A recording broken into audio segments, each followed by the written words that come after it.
Hello children, in this lecture we will discuss the relative stabilities of the molecular and ionic units and their magnetic properties, bond energy, etc.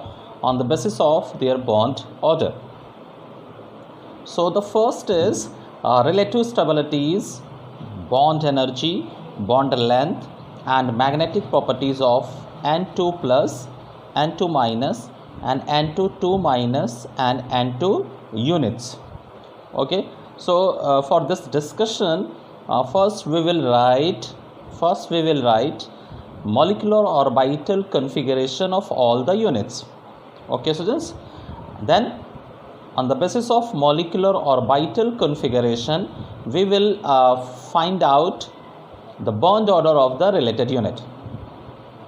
Okay, so the unit which will have highest bond order out of these will be the highest stable unit.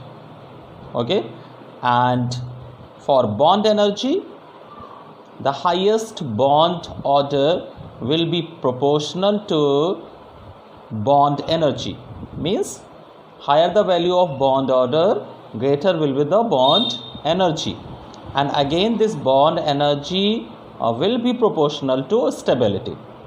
So higher the bond order, greater will be the stability and greater will be the bond energy. Then bond length is inversely proportional to bond order. Higher the value of bond order means lower value of bond length.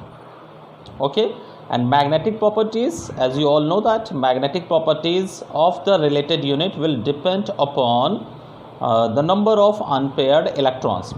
So if number of unpaired electrons are there, then that unit will be paramagnetic in nature, and if all the electrons are in paired condition, then the unit will be diamagnetic in nature.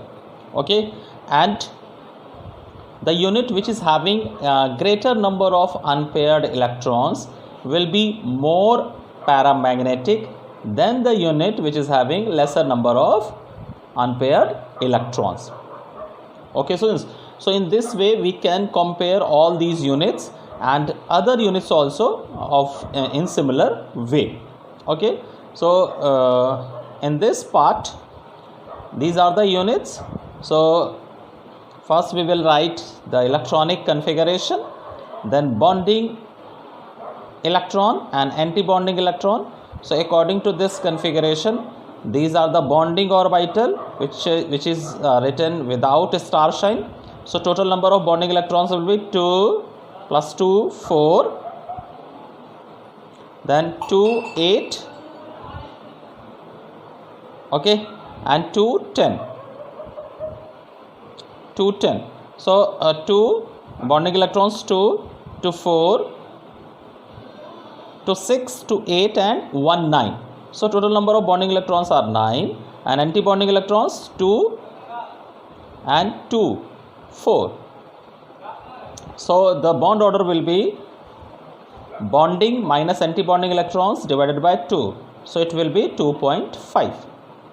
Okay. Now according to this configuration there is one unpaired electron. So the unit will be paramagnetic in nature. And it will have 2.5 bond order. Okay, paramagnetic 2.5 bond order. So that means it will be a stable unit. Okay, so in this way we will do all these type of examples which are given here. The next we are going to discuss hydrogen bonding. Okay, so hydrogen bonding, it has been found that compounds in which hydrogen atom is covalently bonded to fluorine, oxygen or nitrogen, atom show abnormal physical properties. It is due to the presence of hydrogen bond. Okay, so hydrogen bond is formed between hydrogen and atoms like fluorine, oxygen or nitrogen, which are more electronegative than hydrogen. Okay students, so according to definition of hydrogen bonding, when hydrogen atom is covalently bonded to a highly electronegative element, it has the tendency to form bond with other electronegative element. Such a bond formed is called hydrogen bond. Okay, so when hydrogen is bonded with, when hydrogen atom is covalently bonded with any more electronegative element or highly electronegative element, then this type of bonding exists between the hydrogen and more electronegative atom. Okay students, then nature of hydrogen bond. When hydrogen atom is covalently bonded to fluorine, oxygen or nitrogen, the bond is polar. H atom acquires partial positive charge and hence it has the tendency to form bond with some other electronegative atoms. So hydrogen bond is purely electrostatic in nature. It is a weak bond. It is a weak bond. So for example, as you can see in the case of hydrogen fluoride. In hydrogen fluoride, hydrogen and fluorine are bonded with covalent bond. Okay, hydrogen is comparatively very less electronegative than fluorine.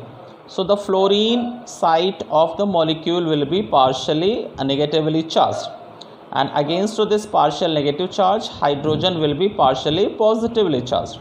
Okay, so this fluorine will attract hydrogen of other molecule of hydrogen fluoride in this way.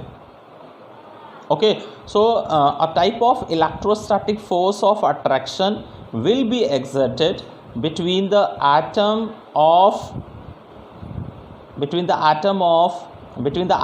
fluorine of a molecule with the hydrogen atom of another molecule. Okay, so this force of attraction or electrostatic force of attraction is known as hydrogen bonding.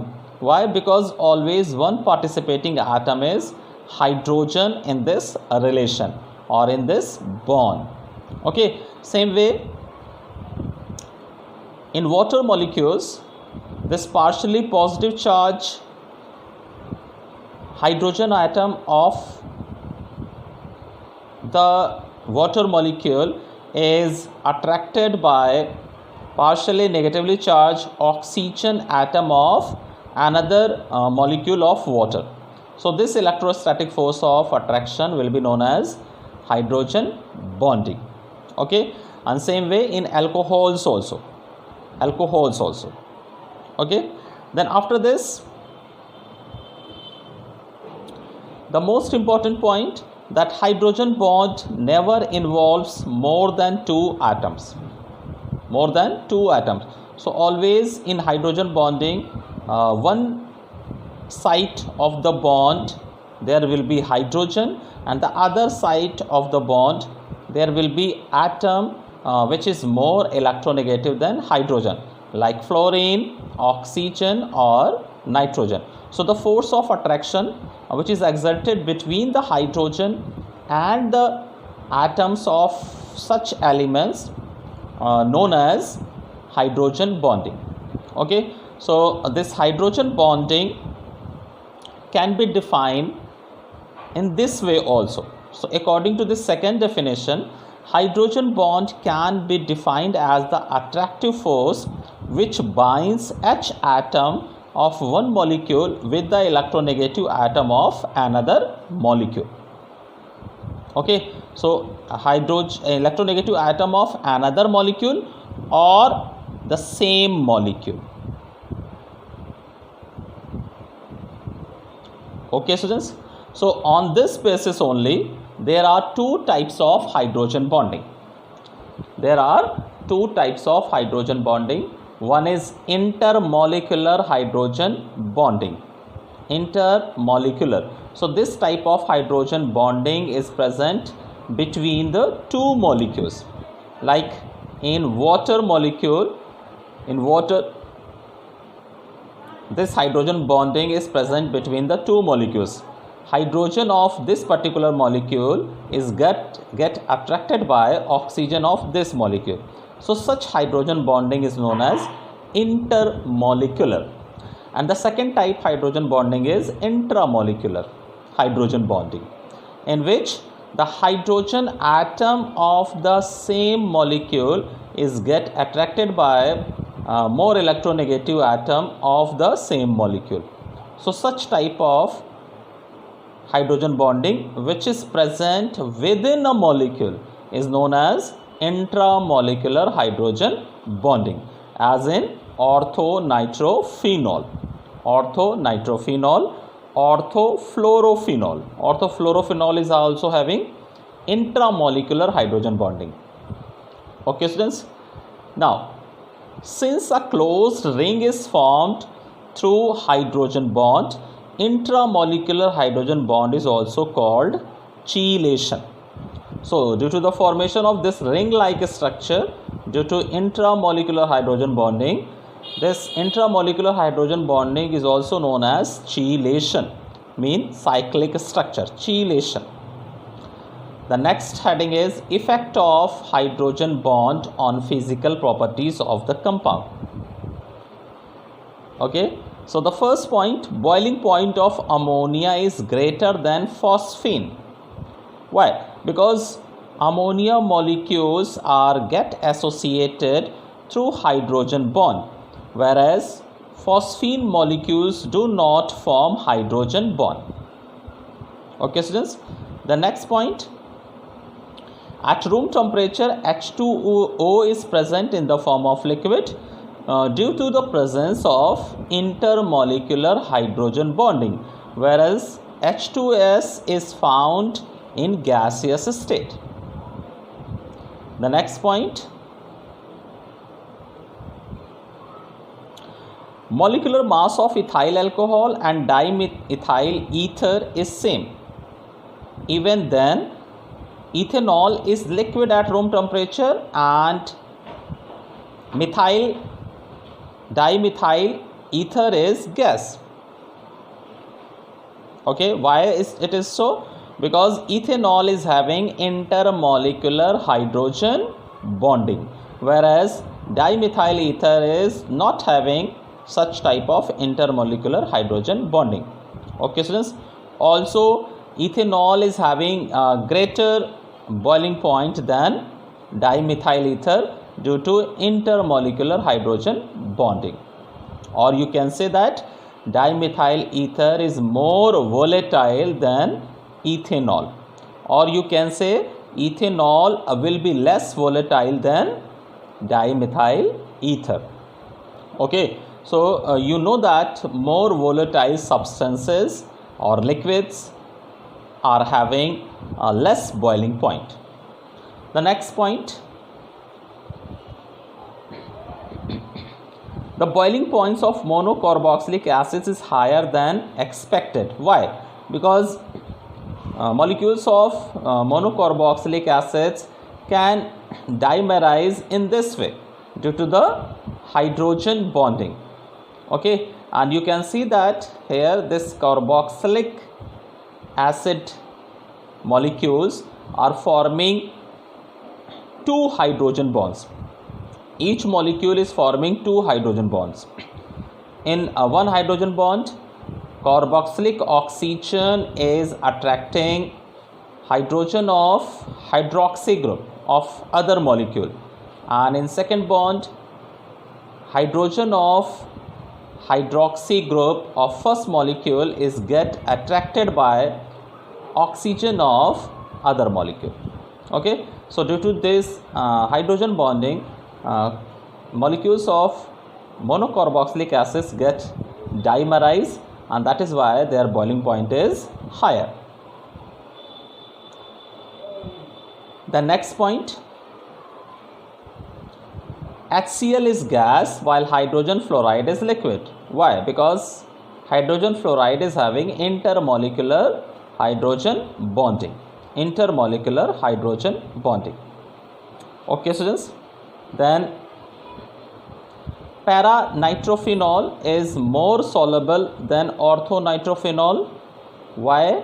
Because para-nitrophenol is having intermolecular hydrogen bonding.